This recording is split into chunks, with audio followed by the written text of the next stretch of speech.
بسم اللہ الرحمن الرحیم۔ چینل کو لائک، سبسکرائب اور بیل آئیکن پر کلک کریں۔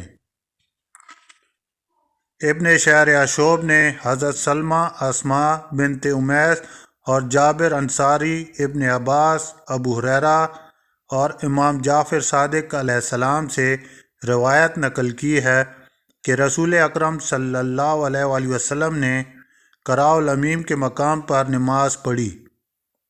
جب آپ صلی اللہ علیہ وآلہ وسلم نماز سے فارغ ہوئے تو آپ صلی اللہ علیہ وآلہ وسلم پر وحی نازل ہونے لگی۔ اتنے میں حضرت علی رضی اللہ تعالی عنہ آئے۔ انہوں نے آپ صلی اللہ علیہ وآلہ وسلم کی حالت وحی کو ملاحظہ کیا تو انہوں نے آپ صلی اللہ علیہ وآلہ وسلم کی پشت کو سہارا دیا اور غروب آفتاب تک وحی کا سلسلہ جاری رہا اور قرآن مجید اترتا رہا۔ جب وحی مکمل ہو گئی تو رسول خدا صلی اللہ علیہ وآلہ وسلم نے فرمایا، علی، کیا تم نے عصر کی نماز پڑھی ہے؟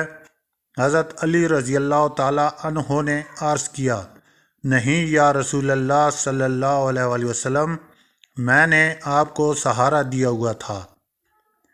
حضرت صلی اللہ علیہ وآلہ وسلم نے فرمایا، اللہ سے دعا مانگو، وہ تمہارے لیے سورج کو پلٹا دے۔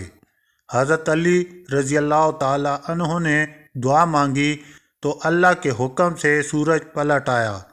آپ رضی اللہ تعالی عنہ نے نماز ادا کی۔ سبحان اللہ۔